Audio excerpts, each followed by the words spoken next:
The Corsair's engine roared at combat power, a deep, percussive howl that vibrated through Lieutenant Ken Walsh's flight helmet as he scanned the sky above the Russell Islands. Through the scattered cumulus clouds at 16,000 feet, Walsh spotted the relieving P-38 Lightnings climbing. Late to the station, their twin boom silhouettes sharp against the blue.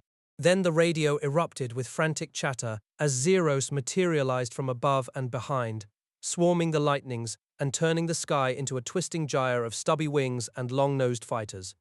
Walsh, a Marine Corps lieutenant leading 7 Corsairs of VMF 124, keyed his throat microphone and barked the command for combat power. His eyes already tracking the first Zero arcing across his bow, he advanced the throttle and pulled the stick hard, the gull-winged fighter rolling into a deflection shot that sent tracers streaming aft of the fleeing Japanese plane. His wingman, Lieutenant Dean Raymond, tightened the turn and caught the Zero with a solid burst of .50 caliber fire, the enemy aircraft smoking and spiraling toward the sea. Before Walsh could register the kill, a second Zero appeared above him, and he leaned into the gun sight, placing the glowing pipper on the enemy's nose and squeezing the trigger until the wing root exploded. The Corsair's 6 guns hammered with a soft tremble through the stick, a sensation Walsh later described as the purring of a cat, as the Zero disintegrated in a sheet of flame.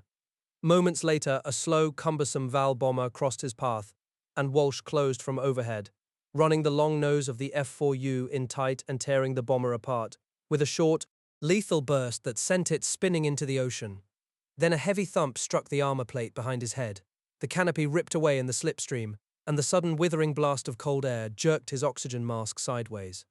In that searing moment of terror, Walsh never saw the enemy that had shot him, and his sole instinct was to dive for the protective billows of the clouds and nurse the wounded fighter back toward Guadalcanal's Henderson Field. But how did a machine so lethal in combat, so devastatingly effective that Japanese pilots would soon call it whistling death, come into existence, given that its very first flight nearly ended in catastrophe and its development was a brutal gauntlet of structural failures? The prototype F4U Corsair gleamed in the bright sun, its silver fuselage and yellow wings reflecting the light as a small crowd of engineers, executives, and mechanics gathered to witness the culmination of 2 years of meticulous design. Among them stood Boone Guyton, a newly hired experimental test pilot who had joined Fort Sikorsky only 2 weeks earlier, and who watched with barely concealed envy as Chief Test Pilot Lyman Bullard settled his large frame into the cockpit. Guyton, a former Navy carrier pilot, knew the fleet's urgent need for this airplane, air-cooled, armed, and designed to carry a massive ordnance load. But on this day, all he felt was a raw, aching desire to be the man making the first flight. Bullard, calm and unflappable, completed his checks, while mechanic Dean Taylor patted his shoulder and climbed down. Then the 13-foot propeller swung a brittle arc against the sun, and the Pratt & Whitney R2800 double wasp engine roared to life. The gull-winged fighter accelerated down the runway, lifted after an incredibly short run, and slanted into the sky above Long Island Sound, leaving only its thunderous growl behind. 10 minutes later, Guyton's radio crackled in the makeshift flight office, and Bullard's strained voice came through with a report that chilled every man in the room. Something was wrong in the tail. The stick felt heavy, and he could not trim the airplane. The elevator balance tabs had fluttered away, tearing ugly gashes in the metal, and Bullard was forced to wrestle the stick with brute force, unable to use the flaps or ease the pressure as he turned back toward the field. With the aircraft shaking and the controls threatening to seize entirely, Bullard extended the landing gear and slanted in over the marshes, his only thought a desperate mantra: "Do not overshoot, do not overshoot." The Corsair's big nose tilted up, showing streaks of black oil along its massive underbelly, and then down it came, wheels squealing on the asphalt, a fast but smooth landing that Bullard executed with nothing but arm muscling and nerve. The gathered crowd cheered, but the examination of the tail revealed the bitter truth. The sleek, beautiful fighter had already sent its message. Taming it would not be easy. Over the following weeks, Bullard methodically probed the airplane's performance, logging speed runs that confirmed the Corsair was the first American carrier fighter capable of exceeding 400 miles per hour in level flight, a staggering leap over the sluggish biplanes and early monoplanes then equipping the fleet. But the airplane's flaws were as pronounced as its promise, and on the 9th of July 1940, it was Boone Guyton's turn to learn that lesson in the most visceral way possible. Guyton climbed into the rebuilt F4U as a heavy overcast pressed down toward the marshes, determined to complete a series of low-altitude canopy pressure tests before the weather closed in completely. Taylor wiped the windshield one last time, then Guyton roared off the runway and leveled at 500 feet, heading northeast into the haze. His focus locked on the delicate task of reading pressure pickups while holding the speeding fighter steady just above the treetops. The runs were exhilarating and demanding, each one faster than the last, the terrain blurring into a streak of green and brown beneath the yellow gull wings. But the test took him farther north than he had planned, and when the first streaks of rain swept across the canopy, he looked up to see a solid wall of black clouds lying directly across his flight path. The squall line dropped to the treetops, visibility collapsed, and the fuel warning light flickered red in the dark cockpit as Guyton frantically searched for the twisting Thames River that might lead him home. Desperation clawed at him as he circled low over a church steeple in a small village, straining through the pelting rain for a landing strip that was not there. He was lost, alone, and running on fumes above a hostile forest. Then a slight let-up in the rain revealed a golf course, and his carrier-trained instincts seized the moment. He spotted the longest, flattest fairway, dropped the landing gear and flaps, and committed to the approach as though aiming for a deck wire. The big fighter hit hard a quarter of the way down the fairway, but the rain-soaked grass was a skating rink, and the brakes had no effect. The airplane hurtled straight toward the green, toward a dense stand of trees that concealed a ravine just beyond. Guyton cinched the safety belt tight across his groin, cut the ignition, ducked low behind the stick, and the Corsair skidded through the saplings, flipped inverted, and crashed down the slope to smash against a giant tree stump. Hanging head down in the blackness, the taste of blood in his mouth and the heavy smell of burnt oil and gasoline flooding his senses. Guyton forced himself to pause, assess his limbs, and carefully reach for the safety belt release. He fell 6 inches onto a splintered branch, heard the steady drip of rain and a policeman's voice calling down from the edge of the ravine, and then, with a twist and a wiggle, he squeezed through a narrow gap and rolled free. The old policeman pointed his flashlight beam down through the dusk, and there lay the wreckage, XF4U serial, 1443, its yellow wings shattered, one wing completely torn away, the fuselage crumpled against the stump, the tail section a mass of jagged metal. Guyton stood at the edge of the gully, rain dripping from his helmet, and stared at the oil streaking the silver belly, the stiff, gaunt silhouette of the dead bird, and the full weight of what he had done crashed over him, the fastest fighter in the world, destroyed. With a shaking hand, he wiped the blood from his face and let the sobs come out, because in that moment he was not a cool test pilot maintaining the expected stoicism. He was a man who had pushed too far and nearly paid with his life. Back at the Vought plant, Chief Engineer Rex Bizel and aerodynamicist Paul S. Baker absorbed the news. Then the determined experimental shop manager, known as Pop Reichert, inspected the wreckage and delivered his verdict. The rugged center section, the engine, and that massive propeller were intact. The Corsair would fly again in 3 months. And fly again it did. Rebuilt and resurrected. Because the Navy's pressure to speed the program was relentless. And the men who had designed and tested this predatory machine were now certain of one truth. The Corsair's birth was a violent collision of ambition and engineering hubris. Its flaws as deadly as its promise was brilliant. The wreckage of XF4U serial 1443, lay scattered across the experimental shop floor like the bones of a fallen bird. But to the men in oil-stained coveralls who gathered around it, the damage was not a funeral, it was a blueprint. Pop Reichert, the shop manager, had already walked the length of the shattered fuselage and made his verdict. The center section was intact, the engine accessory case unbroken, and that great 13-foot propeller had somehow survived the impact without a scratch. The rebuild would take 3 months, Reichert declared, and he meant it. His crews worked through the autumn nights, hammering new aluminum skin over the salvaged skeleton, re-rigging controls, and installing the same improved engine that Pratt & Whitney had promised would finally unlock the fighter's true speed. By early October, the Corsair stood on the ramp again, its silver fuselage gleaming under a pale Connecticut sun. And Lyman Bullard, the chief test pilot who had nursed the prototype through its violent first flight, climbed back into the cockpit to see if the resurrected machine would still answer the stick.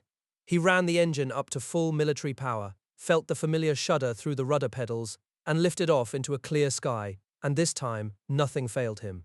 The rebuilt tabs held. The controls, though still heavy at high speed, responded with a precision that hinted at the fighter's true potential. Bullard pushed the throttle to the stop and leveled off at 20,000 feet, watching the airspeed needle climb past 350 knots, then 380, then 400, and there he held it, the first American single-seat fighter to crack the mythical 400-mile-an-hour barrier in level flight. The Navy had its answer to the Zero, but speed alone was not enough. The contract required proof that the airframe could withstand the brutal punishment of combat, dives, pullouts, and the violent gyrations of a spin, and that responsibility fell squarely on the shoulders of Boone Guyton, the young experimental test pilot who had already wrecked one Corsair and was desperate to prove he could master the next. In late October, he began a relentless series of structural dives over Long Island Sound, and from the very first entry, the airplane told him it was going to be a fight. At 22,000 feet, he would roll the big fighter onto its back, pull the nose down through the horizon, and let the screaming slipstream accelerate the airframe toward speeds no propeller-driven fighter had ever survived in a vertical dive. The dives demanded a discipline that pushed human physiology to its limit. Guyton hunched forward in the cockpit, both hands clamped around the stick, eyes fixed on the accelerometer as he eased the nose steeper, 60 degrees, 70, 80, and then straight down. The altimeter unwound in a blur, the engine's roar shifted to a banshee wail, and the stick grew so heavy with aerodynamic load that he could barely hold it forward against the airflow. Each recovery required him to pull back with every ounce of strength he possessed, and as the nose finally began to rise, the relentless force of gravity would drain the blood from his brain. His vision would narrow, grey out, and then vanish entirely into a terrifying black tunnel, while the fighter hurtled toward the dark waters of the Sound. The most dangerous dive, the one the Navy had written into the contract as a mandatory demonstration, was a vertical descent of 10,000 feet, with a maximum load recovery. Guyton pushed over at 25,000 feet, the airspeed rocketing past 320 knots as the shoreline shrunk to a thin ribbon below, and when he hauled back on the stick with both hands, the accelerometer needle jumped to 8.8 G, 8.5 times his own body weight, pressing him into the seat, crushing his diaphragm, squeezing the vision from his eyes until he was flying blind and helpless. He held the pull, counting the seconds in his head, knowing that if he released too soon, the fighter would smash into the sea, and if he held too long, he would lose consciousness entirely. When the grey finally cleared and he could see the horizon slicing upward across the windscreen, the Corsair was climbing at over 300 knots, and Guyton's hands were shaking so violently he could barely hold the throttle. He landed and wrote a blunt, irrefutable report. The 10,000-foot vertical dive requirement was a relic of a slower age, designed for airplanes that could not build speed the way the Corsair could. A pilot could withstand the structural loads. The airframe had taken 8.8 G without a rivet popping, but the human body could not endure the prolonged blackout necessary to recover from such a dive. The Navy, after reviewing the data, agreed. The requirement was struck from the contract, and future fighter pilots would owe their lives to a test pilot who had flown himself to the edge of unconsciousness, and then had the clarity to say, "This far, and no further." With the dive tests behind him, Guyton turned to the final and most treacherous phase of the demonstration, the spin trials. The Corsair, for all its speed and strength, harbored a dark secret in its aerodynamics, a tendency, when fully stalled and forced into autorotation, to lock into a flat spin from which no pilot had ever recovered. The Navy demanded proof that the fighter could be spun up to 10 full turns and recovered safely. And to provide a last-ditch safety net, the experimental shop had fabricated a crude anti-spin parachute housed in a metal canister in the tail cone, its red release toggle mounted within easy reach of the pilot's throttle hand. Guyton inspected the installation with a mechanic's eye and a pilot's skepticism. If the chute failed to deploy, or if the cable fouled, there would be no second chance. On a cold, windless morning in early April, Guyton climbed the Corsair to 13,000 feet over the Sound, cinched his oxygen mask tight, and began a methodical progression. 1 turn left, recover, 1 turn right, recover, 1.5 turns, 2, each recovery requiring heavier stick forces and more altitude lost. The rotations were smooth, almost gentle at first. The gull-winged fighter would stall, drop its left wing, and settle into a steady pirouette, the sun flashing across the dark cockpit with each revolution. Guyton counted the turns aloud, his voice calm in the radio transmission to Bullard on the ground, and after 2 clean recoveries, he felt a surge of confidence. The airplane was fighting him, but he was winning. Then he tried 2 turns to the left. The spin began normally, the nose dropping and the horizon wheeling past. But as he pushed the stick forward to break the rotation, the elevator refused to move. The stick was frozen. Not heavy, not sluggish, but locked solid as though welded to the airframe, and no amount of brute force could budge it forward more than a few inches before it slammed back into his lap. Guyton's mind raced through the checklist. Gear up? Useless? Power? That would only accelerate the spin. The airplane was flat. The nose was riding high on the horizon, rotating around it like a compass needle, and the altimeter was unwinding through 10,000 feet with terrifying speed. He was trapped in a flat spin, the deadliest aerodynamic state known, and the ground was coming up fast. Through the rattling canopy and the vibrations shaking the entire airframe, a single calm voice cut through the radio static. It was Bullard, speaking from the flight office on the ground, his words unhurried and almost conversational. About time for that spin shoot, chum. The words snapped Guyton out of his paralysis. His left hand shot to the red toggle on the throttle quadrant, and he yanked it hard, instantly. The drogue chute ejected from the tail cone, blossomed in the slipstream, and ripped the main canopy from its housing. The billowing white fabric streamed aft for a fraction of a second. Then the cable snapped taut, the tail jerked upward with a convulsive lurch, and the rotation stopped as though the airplane had been seized in a giant fist. Guyton shoved the stick forward, the nose dropped, and the airspeed came alive again. He was flying. The chute tore free a moment later, its job done, and he leveled off just above the treetops with the engine howling at full power and his heart hammering against his ribs. He had fallen through more than 8,000 feet in what felt like an eternity, but had lasted less than 2 minutes. On the ground, Bullard was waiting with a cigarette and a crooked grin. I counted 13 turns, he said. How many did you get? Guyton, still shaking, managed a weak smile. 2, and then I was distracted. The 10-turn requirement was dead. The flat spin incident sent shockwaves through the engineering department and across the Navy's Bureau of Aeronautics. The aerodynamicists, led by Bill Schoolfield, pored over Guyton's flight card and the accelerometer traces, trying to understand how a fighter that recovered cleanly from a normal spin could suddenly lock into an unrecoverable flat attitude. Wind tunnel models had predicted nothing unusual, but full-scale reality had delivered a brutal lesson. The Corsair's massive propeller, its long fuselage, and the powerful gyroscopic forces of its engine could, under the right conditions, conspire to hold the nose high and the elevators blanketed, transforming a routine spin into a death sentence. The solution, when it came, was not a redesign of the tail or a new control system. It was a simple, pragmatic acknowledgement that the 10-turn requirement itself was a relic. Navy and Marine pilots, Guyton argued in his report, were trained to recognize an incipient spin and recover instantly, not to hold full controls and let it develop for sport. In combat, no pilot would ever intentionally spin his airplane, and if he entered one inadvertently, he would be out of it within a single turn, or he would be dead. The Navy concurred. The contract was amended. The Corsair would be demonstrated with spins of 1 turn in clean and landing configurations, and the 10-turn gauntlet was consigned to history. The anti-spin chute had saved Guyton's life, but it was the clarity of his post-flight analysis that saved the airplane for the fleet. Fred Trapnell remained in naval aviation, eventually retiring as a decorated captain, after a career that shaped the testing standards for every Navy fighter that followed.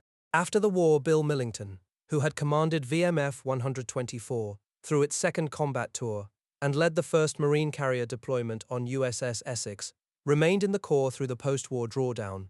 Ken Walsh, the first Corsair ace, retired with 21 confirmed victories and the Congressional Medal of Honor, his name permanently engraved in the history of marine aviation.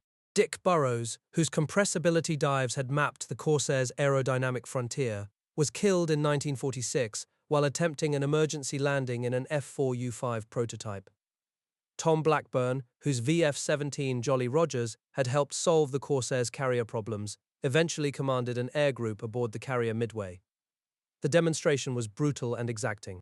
Guyton put the fighter through every required evolution: vertical turns, loops, barrel rolls, spins, and a series of high-speed dives with recovery loads that blacked him out repeatedly. Trapnell's voice crackled over the radio, never praising, only instructing, "Do that one again. Your elevator wasn't full up for the whole turn." Guyton repeated each maneuver until the Navy pilot was satisfied, and by the end of the second day, when the last landing condition spin was complete, and the accelerometer had recorded the final 8.7 G pullout, Trapnell pulled up close, gave a thumbs up, and rolled away. The papers of acceptance were signed that afternoon. The basic Corsair design was proven, not just fast, not just powerful, but structurally sound and controllable throughout its flight envelope. The long, agonizing road from the golf course wreckage to this moment was finally over.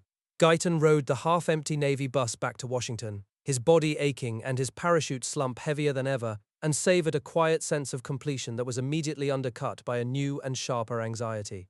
This had been the experimental airplane, a hand-built prototype flown by a handful of pilots who knew its every quirk. The production version, the F4U that would roll off assembly lines by the hundreds, with a longer nose, a heavier cockpit, 6 guns instead of 2, and a self-sealing fuel tank that pushed the pilot 32 inches aft, that airplane had not yet flown.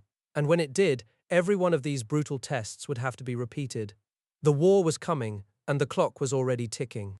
The radio in the old hangar at Bridgeport Airport crackled with static on a quiet Sunday afternoon, December 7, 1941, and the fragmented bulletins that came through the speaker stopped every man on the flight line in his tracks.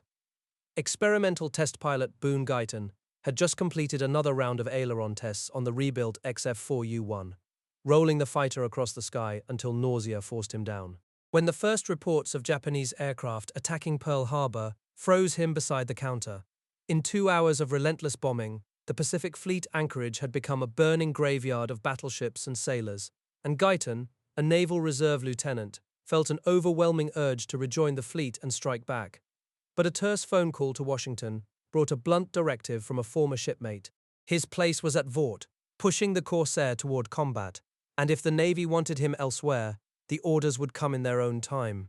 Across the plant, the tempo of work lurched into a frantic new register, schedules compressed, shifts doubled, and the fighter that had seemed a distant promise became an urgent necessity.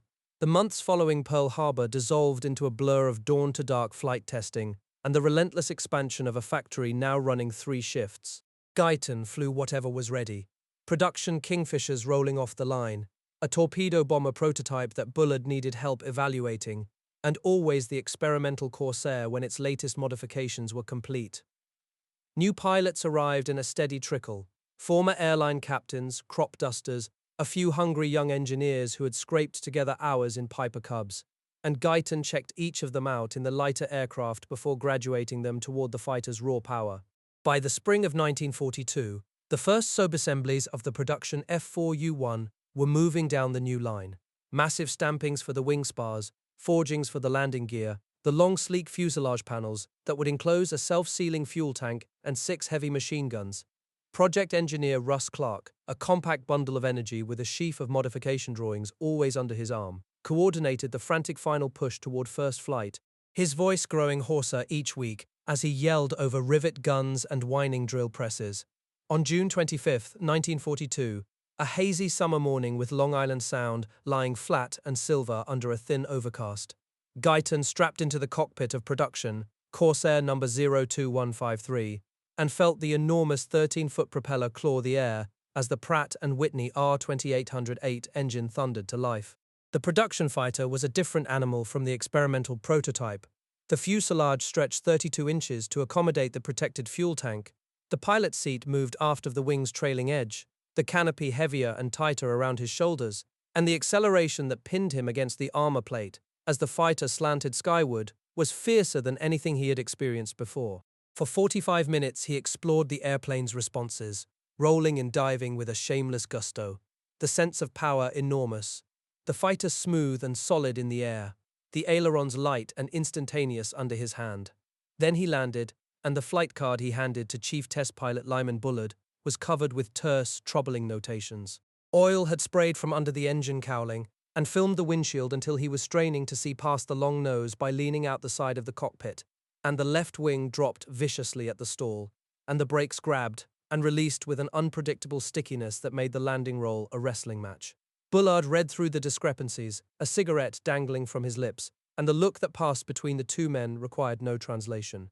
The production Corsair had arrived with a host of new problems that would have to be solved in weeks rather than months. The first Marine squadrons were already forming. The Navy was screaming for airplanes, and there was no time for the orderly refinement that a peacetime program would have demanded. Guyton spent the following days cycling through more flights, compiling a growing catalogue of faults. The canopy was too narrow near the top, and his helmet struck the frame during maneuvers. The elevator required excessive aft stick movement for landing, and the restricted view over the nose during approach was so disconcerting that he had to fight the urge to kick the rudder and swing the nose aside just to see the runway. Young test pilot Bill Boothby, wiry and eager, began shadowing Guyton through the production acceptance flights, absorbing the Corsair's quirks with an engineer's analytical discipline and a pilot's hunger for mastery. By the end of summer, a half-dozen new production pilots were cycling through acceptances, and Guyton could finally turn his full attention to the most dangerous work, pushing the fighter past the boundaries of known flight, where no instrument readings existed and no theory could predict what the airflow would do. The dive tests that consumed September of 1942 were a deliberate march into a realm that aerodynamicists called compressibility, and the man who explained it to Guyton was senior aerodynamicist Bill Schoolfield, a quiet, honest figure whose slide rule was an extension of his hand. Schoolfield laid out the physics in terms a pilot could grasp.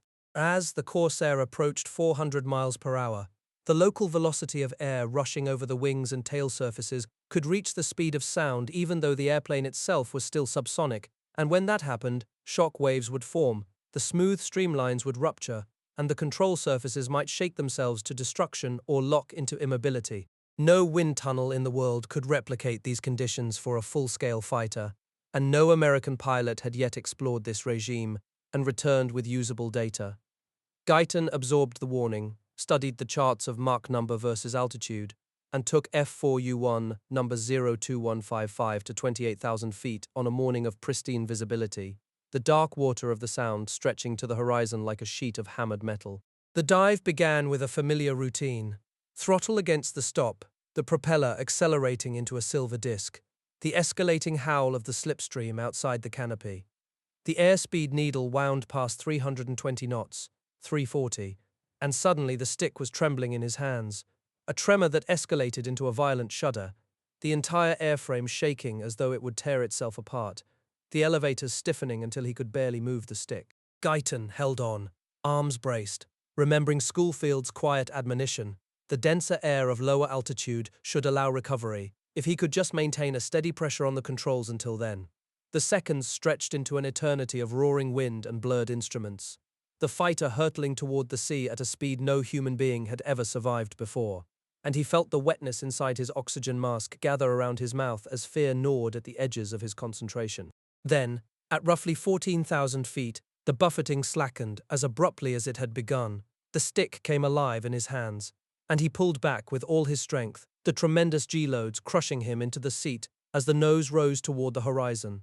He bottomed out at 3,500 feet over Charles Island, the fighter howling across the whitecaps with 300 knots of residual speed, and let out a shuddering breath that fogged the inside of his oxygen mask. When Schoolfield plotted the data from the photo observer that evening, the graphs showed they had reached Mach 0.71, and the local airflow over the wings and tail had touched Mach 1.05, penetrating the transonic zone for the first time in an American fighter. The boundary of the compressibility disturbance was now mapped, altitude versus speed, a curve that would be printed in every pilot's handbook, a warning and a guide for the men who would soon be diving Corsairs at zeros over the vast empty reaches of the Pacific. Guyton continued the dives for 10 more days, edging into the buffet at slightly shallower angles to refine the data. Each flight a controlled flirtation with a phenomenon that could kill him without warning. Each recovery a confirmation that the Corsair could survive the frontier if the pilot could hold his nerve. In November, Guyton flew a production Corsair across the continent to Naval Air Station San Diego, where the 1st Marine Squadron to receive the F4U was assembling in a frenzy of training and modification. VMF 124, under the command of Major Bill Gies, a former aviation cadet classmate who had opted for the Corps back in Pensacola, had taken delivery of the first Corsairs in late October, and the pilots were still wrestling with the airplane's size, power, and unforgiving nature.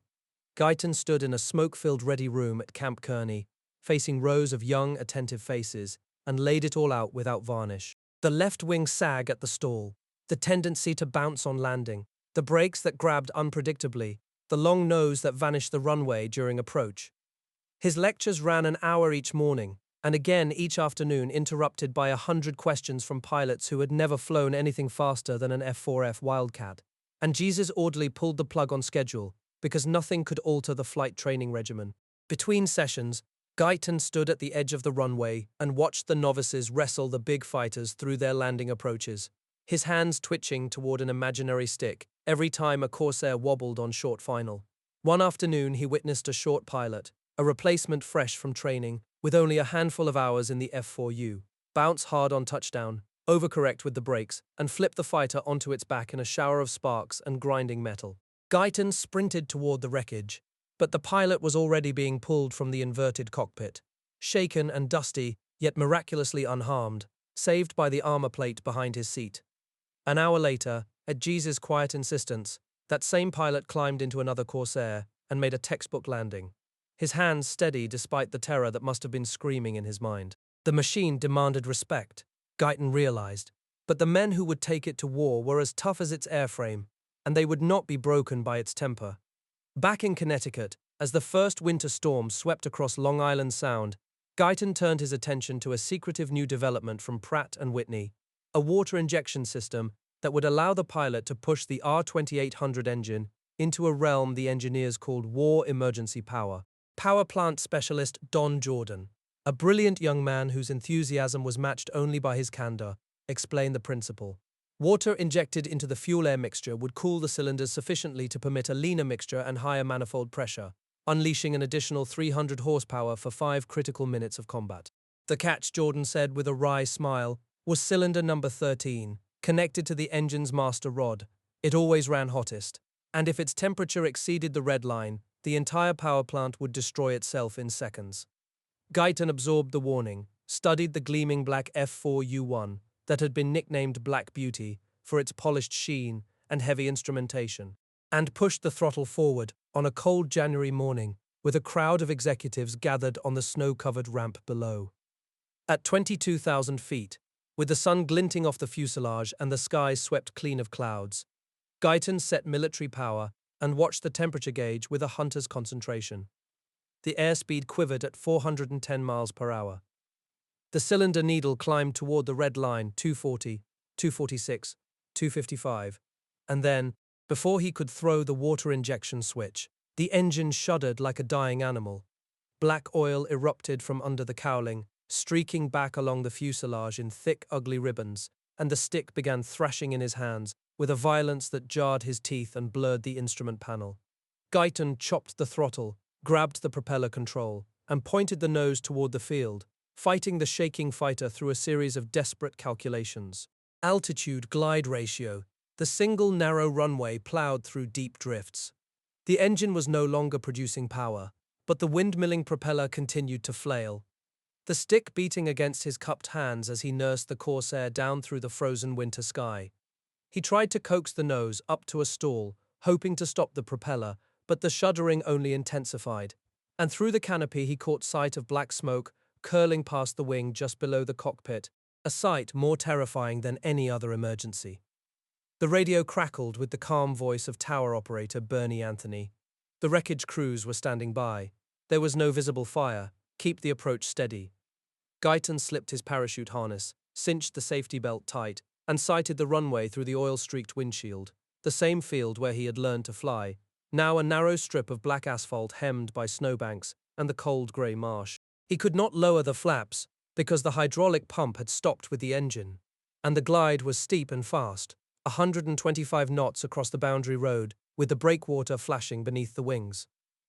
The Corsair touched down hard on the icy runway, bounced once, and began sliding toward the crashed trucks that had converged at midfield, their red lights swirling uselessly in the pale winter sun. Guyton stood on the brakes, but the tires found no purchase on the packed snow, and the fighter hurtled toward the curve at the runway's end, where a frozen snowbank rose like a white wall across his path. He threw the fuel selector off, cut the switches, and ducked behind the stick as the wheels caught the bank. The tail rose, and the entire 12,000-pound machine flipped inverted in a slow grinding arc, that ended with the cockpit buried in snow. When the motion stopped, Guyton was hanging upside down in the darkness, the sharp smell of hot oil and gasoline filling the cockpit, and for a terrible moment he could not find a gap wide enough to squeeze through.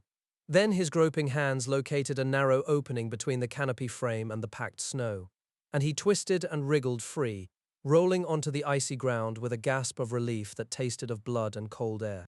He stood shakily in the snow, wiping oil from his face with a torn silk scarf, and stared at the wreckage of Black Beauty. The most carefully instrumented test aircraft in Vort's stable lay on its back, with its wheels pointing at the grey winter sky, the engine seized, cylinder 13 a molten mass of destroyed aluminum.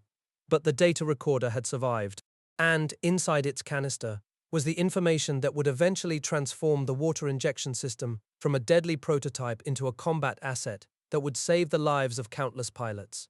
Guyton limped toward the approaching ambulance. The borrowed time of his first crash now doubled, and the question that nagged at his exhausted mind was not whether the Corsair could be perfected, but how many more miracles a single test pilot could reasonably expect.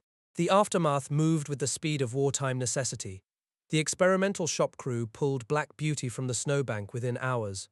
Jordan's team identified the failure in the cooling baffles, and a redesigned airflow path was ordered into production before the end of the week. Within 2 months, the rebuilt aircraft would fly the same test sequence successfully, proving that 5 minutes of 300 additional horsepower could be safely extracted from the engine. A margin that, in the desperate dogfights of the coming year, would often mean the difference between a kill and a cold swim in the Pacific. By the end of 1942, Vought had delivered 178 Corsairs to the Navy, and the production line was accelerating toward a rate of 200 airplanes per month. The factory floor, a cacophony of rivet guns and whining drill presses that ran through 3 shifts and into the weekends. The first Marine squadrons had sailed for the South Pacific, their pilots trained on the Corsair's deadly quirks, and in labs and drafting rooms, engineers were already designing the modifications that would transform a temperamental hot rod into a combat-ready weapon: the raised seat, the bubble canopy, the stall strip on the right wing, the revised landing gear oleos. The Corsair was no longer just a test pilot's obsession.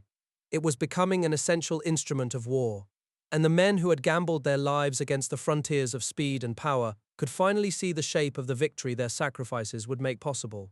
January of 1943 brought a brittle, frozen stillness to the Stratford plant. The water injection system, rebuilt after the Black Beauty disaster, had proven itself in the cold air above Long Island Sound, and the production line now delivered Corsairs at a rate no one could have imagined a year earlier.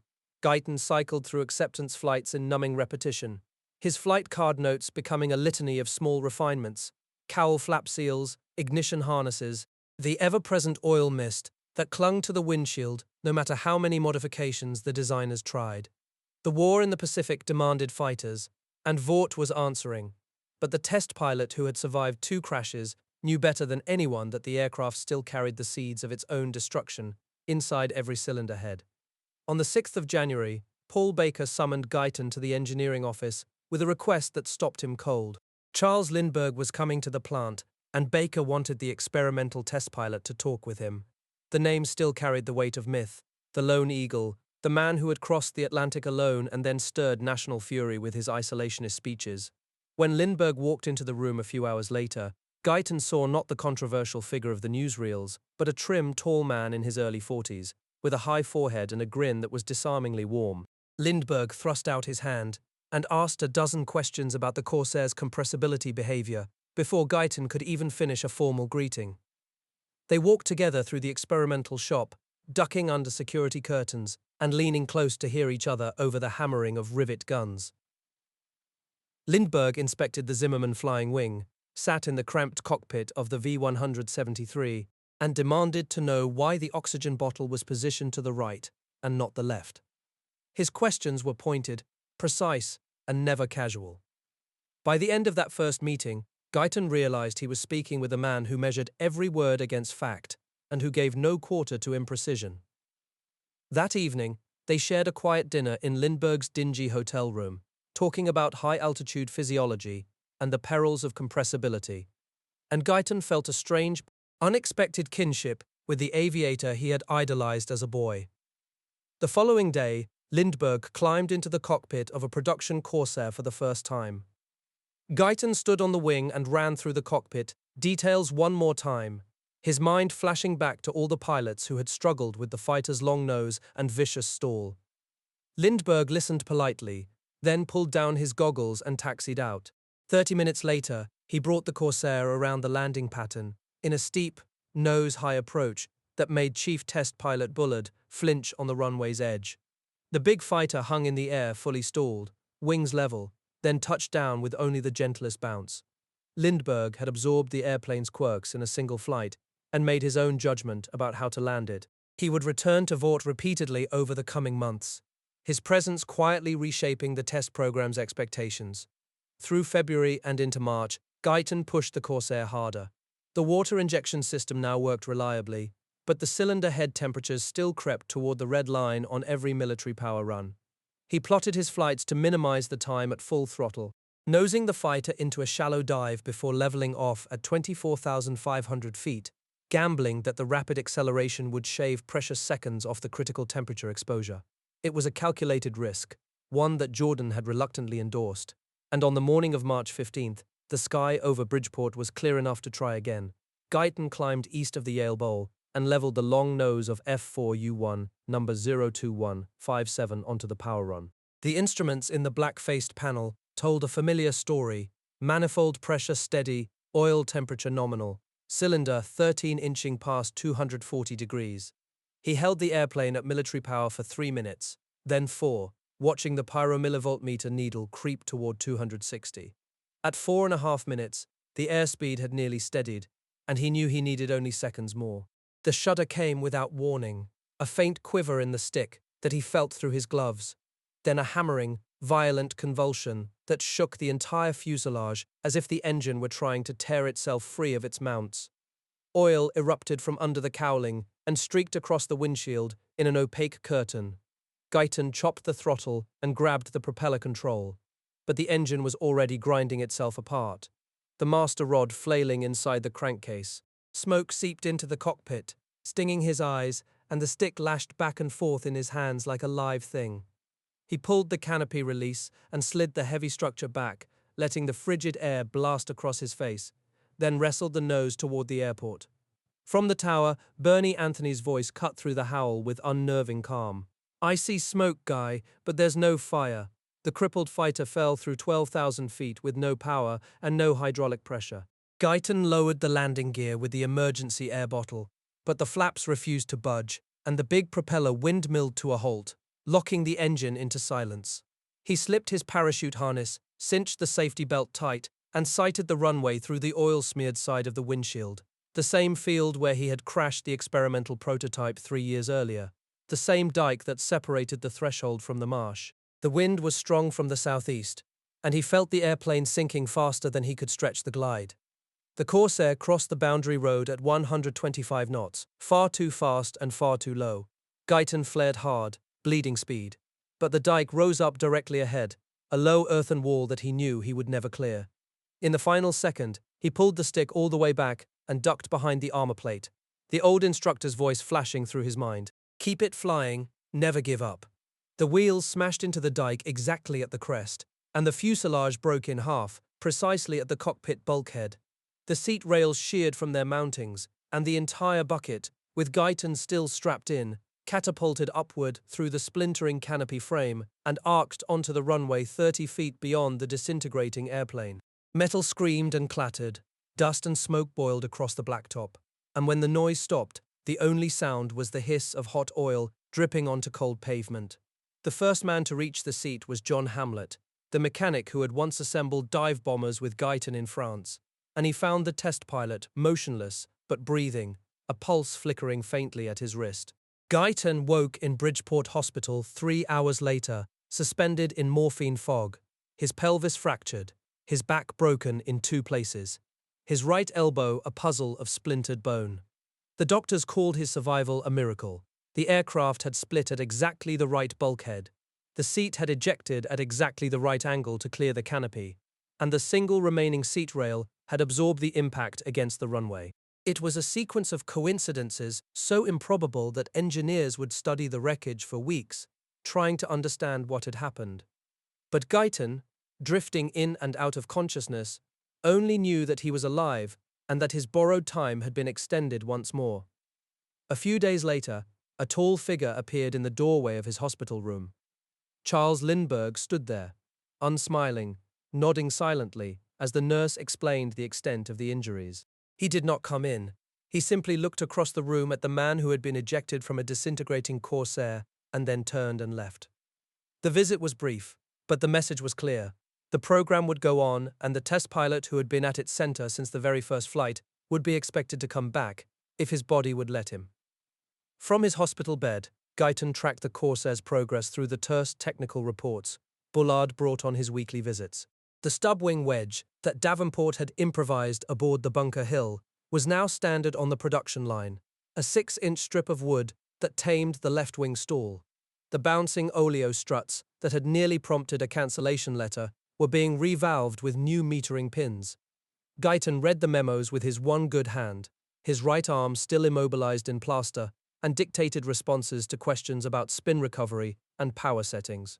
A physical therapist named Husky worked his elbow twice a day, forcing the joint through fractions of a degree while Guyton gripped the bed rail and refused to cry out. The doctors had wired the splintered bones together with stainless steel sutures, a technique pushed beyond its known limits. Ouija, the surgeon, told him the arm would move if Guyton made it move. So he made it move, hour after hour, until the sweat soaked through his gown, and the nurse threatened to sedate him. By the 4th of July, Guyton was back in a cockpit, his right elbow wrapped in sponge rubber to keep it from striking the longeron at full aft stick.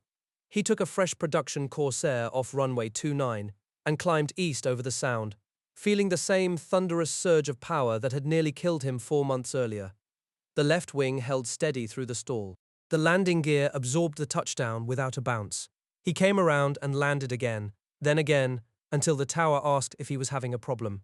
No problem, Guyton told the tower operator, just breaking in a new arm. He taxied to the line and sat for a long moment with the engine idling, watching the mechanics swarm around the next airplane in the queue. The dike where 2157 had disintegrated was visible just beyond the runway threshold. He did not look at it again. That summer, the experimental group pushed the Corsair into its saturation phase, a relentless cycle of refinement and retesting. Bill Boothby and Dick Burrows took over the dive buffet program, flying F4U-1Ds with twin 1,000-pound bombs hung on the new Brewster Center section pylons. The airplane shook and yawed at 300 knots, its nose hunting sideways as the disturbed airflow hammered the tail surfaces. Burrows, the engineering-trained pilot who had been hired out of the wind tunnel, plotted each vibration frequency against dive angle and store configuration, then handed the curves to Bill Schoolfield for redesign. Schoolfield's team tried elongated pylons. They tried fillets and fairings. They extended the racks, reshaped the noses of the drop tanks, and added vortex generators ahead of the tail. Each iteration required another series of dives, another set of pilot observations scribbled on a knee pad, another round of calculations on the slide rules that cluttered the aerodynamics office. The problem would not be fully solved before the war ended, but the airplane that reached the fleet was stable enough to aim, and the pilots who flew it against Japanese shipping in the South China Sea would find their bombs striking within yards of the target. On March 1, 1944, Bill Boothby took off in a standard F4U-1 for a routine power plant test. 20 minutes into the flight, his voice came over the radio, calm and matter-of-fact. He told the tower operator, Bernie Anthony, that he had a fire in the engine. Moments later, he reported the fire was out, the engine dead, and he was over Trumbull, with no place to land. Then he said he was bailing out. He added something about always wanting one of those little caterpillar pins. Boothby's body was found in a thick stand of pine trees. His parachute lay crumpled beside him. The investigation would determine that as he climbed from the cockpit and went over the side, his parachute ripcord grip had snagged on the canopy actuating handle, which protruded several inches inboard. The chute deployed prematurely into the fast airstream. Hard blue paint from the horizontal stabilizer was embedded in the harness webbing. Boothby had been whipped into the tail with such force that he died instantly, his neck broken before the canopy had time to blossom. He was 23 years old. The whole plant felt the loss like a physical blow.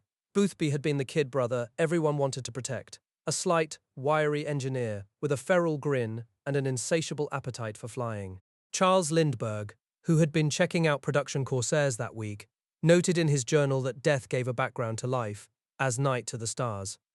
Guyton, back on the flight line with his stiff right arm, found it difficult to concentrate on his pre-flight checks for days afterward. But the airplanes kept coming off the line, and the Navy needed them flown. The carrier acceptance saga reached its crisis that same month. In Jacksonville, the Chief of Naval Air Operational Training had drafted a letter recommending that all Corsairs be restricted from flight decks. The landing gear bounced, the cockpit offered a terrifyingly restricted view on approach, and inexperienced pilots were spinning into the sea off the bow. At Vought, the service representative Jack Hospers flew to Florida with a set of modified oleo valves and a calm, insistent conviction that the problem was mechanical, not aerodynamic. Backed by Captain Jack Pearson from the Bureau of Aeronautics and Captain Hugh Duckworth from Fleet Air Jacksonville, Hospers and the Vought project engineer Russ Clark worked around the clock with squadron mechanics. They varied the oil levels and air pressures in the landing gear struts until Commander T.K. Wright and Lieutenant Colonel John Dobbin, flying the test hops themselves, pronounced the bounce eliminated. A production configuration was frozen. The condemning letter was never sent. On the West Coast, VF-301 successfully completed deck landings aboard the escort carrier Gambier Bay with the modified airplanes. The Corsair was now a carrier fighter. On April 19th, Guyton strapped into the cockpit of F4U-4X, number 49763, a modified F4U-1A that carried the new Pratt & Whitney R2818W engine. The C-Series power plant produced 2,450 horsepower at war emergency power, driving a four-bladed paddle propeller that churned the air into a visible vortex at full throttle. The cockpit deck had been raised 7 inches to reduce the deep pit effect that made short pilots feel they were flying from a bathtub. He took off and climbed over 4,000 feet per minute, the altimeter spinning through 10,000, then 20,000, while the engine maintained its full rated power. At 26,000 feet, he leveled off and pushed the throttle to the war emergency stop. The airspeed stabilized at 450 miles per hour. The service ceiling, calculated from the climb data, reached 41,500 feet, nearly a mile higher than the F4U-1D that was already dominating the Solomons. Guyton came down after 40 minutes and told the engineers they had a fighter that could catch anything the Japanese could put in the air. The first production F4U-4s were still crossing the Pacific when the kamikaze onslaught began in earnest. On April 6, 1945, 355 suicide planes swarmed the fleet off Okinawa. The Japanese had husbanded their remaining aircraft for this moment, hiding trainers and ancient biplanes in caves and under camouflage netting, fitting them with 500-pound bombs and half-tanks of fuel. The pilots, many of them barely trained, wore ceremonial white robes and carried samurai swords in the cockpits. Corsairs from Task Force 58, Navy and Marine, rose to meet them. The carriers Bunker Hill, Bennington, Essex, and Wasp launched every available fighter. Lieutenant Commander Roger Hedrick, formerly the executive officer of Blackburn's VF-17, and now commanding VF-84 aboard Bunker Hill, led his pilots into a sky so thick with enemy aircraft that gunners on the picket destroyers were firing at targets directly overhead and behind them simultaneously. Aboard the Bennington, Marine squadrons VMF-112 and VMF-123 took off with their 20mm cannons loaded and armed. The pilots had been briefed that morning by their skipper, who told them the Japanese were not trying to dogfight. They were trying to die, and they wanted to take an American ship with them. The Corsair pilots were instructed to engage at maximum range before the suicide planes could begin their final dives. What followed was not a battle in the conventional sense. It was a slaughter in both directions. The Corsairs, with their superior speed and their devastating aileron roll, could close on the enemy from above and behind, firing short bursts at close range. The Japanese planes, many of them fabric-covered trainers with no armor and no self-sealing tanks, burned instantly when struck, but there were too many of them. For every one the Corsairs shot down, another slipped through, and behind it another, until the sky was a churning mass of smoke, flame, and falling wreckage. A Corsair pilot from VMF 224, Lieutenant O'Keefe, shot down 5 planes in rapid succession. One of the Japanese pilots, already trailing fire, tried to ram him. O'Keefe held his course and watched the Val swerve off and plunge into the sea 50 feet from his wingtip. On Bunker Hill, The executive officer of VMF 323, Major Jefferson Dorrough, burned 5 planes and exploded a 6th, all within 20 minutes. The squadron's commander, Major George Axtell, shot down 5 more in 15 minutes. Axtell would later say that the Corsair was the best fighter there was, rugged and effective, a workhorse that could do anything from dive bombing to air superiority. The statistical toll was unprecedented. Corsairs and Hellcats together shot down 233 suicide planes in a single day. Another 39 fell to anti-aircraft fire and 55 to fighters from escort carriers.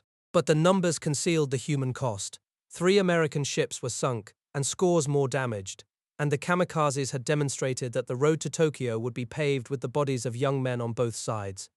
Lindbergh had arrived in the South Pacific that spring, traveling as a civilian technical representative for United Aircraft. He visited Corsair squadrons from the Solomons to the Marshalls, flying combat missions as an unofficial volunteer. In September, on Roy Island, he worked with Marine Ordnance personnel to modify a Corsair with a specially reinforced belly rack. The rack carried a 2,000-pound bomb, and under each wing hung an additional 1,000-pounder. On a clear morning, Lindbergh took off with 4,000 pounds of ordnance, a load approaching the maximum of a B-17 Flying Fortress, and dropped it on an enemy shore battery on WWII. The battery was destroyed. The war ended on August 15th, with the Corsair established as the Navy's premier carrier fighter bomber. The kill ratio was 11-1, 2,140 enemy aircraft destroyed for the loss of 189 Corsairs in air combat. Production continued through the end of the year, and in 1946, Vought received a letter of intent for the F4U and even more powerful version with an automatic supercharger and spring tab controls that reduced pilot effort by 40%. When the Korean War erupted in 1950, Corsairs were still the mainstay of Marine and Navy close air support. They flew from escort carriers and from the dusty airstrips around Pusan, carrying napalm and rockets and 500-pound bombs.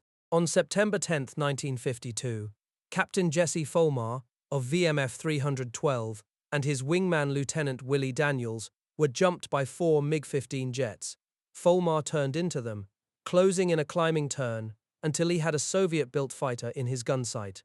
He gave the MiG a 20mm lead and held a 5-second burst from his 20mm cannons. The jet staggered, smoked, and pitched down. The North Korean pilot ejected, his G-suite on fire, as the MiG bored straight into the Yellow Sea.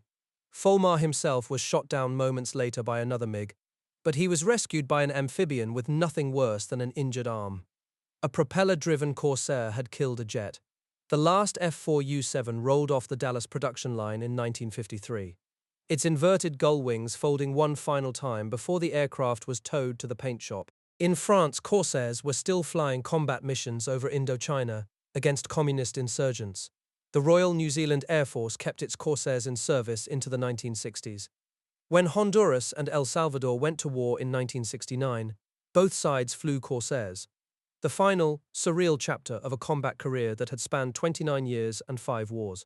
After the war, Bill Millington, who had commanded VMF 124 through its second combat tour and led the first Marine carrier deployment on USS Essex, remained in the Corps through the post-war drawdown. Ken Walsh, the first Corsair ace, retired with 21 confirmed victories and the Congressional Medal of Honor, his name permanently engraved in the history of marine aviation. Dick Burrows, whose compressibility dives had mapped the Corsair's aerodynamic frontier, was killed in 1946 while attempting an emergency landing in an F4U prototype. Tom Blackburn, whose VF-17 Jolly Rogers had helped solve the Corsair's carrier problems, eventually commanded an air group aboard the carrier Midway. Lyman Bullard, the chief test pilot, who had muscled the XF4U back to the runway with no elevator tabs on that first flight in 1940, left Vought for Republic Aviation and then the Safe Flight Corporation. He retired to Colorado, where he would die an old man who never stopped talking about the bent-wing bird.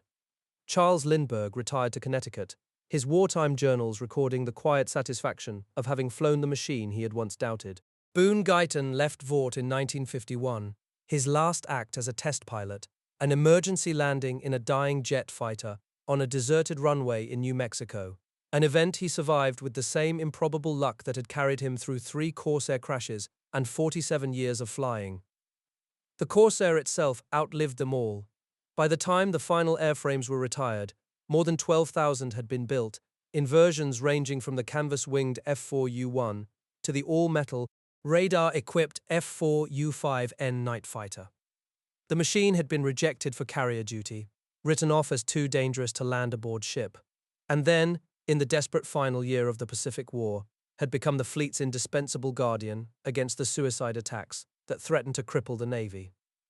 The very quality that had made the Corsair so difficult to handle, its massive engine, its long nose, its unforgiving torque, was also the quality that allowed it to climb to 30,000 feet in minutes, outrun any Japanese fighter, and carry a bomb load heavier than a flying fortress.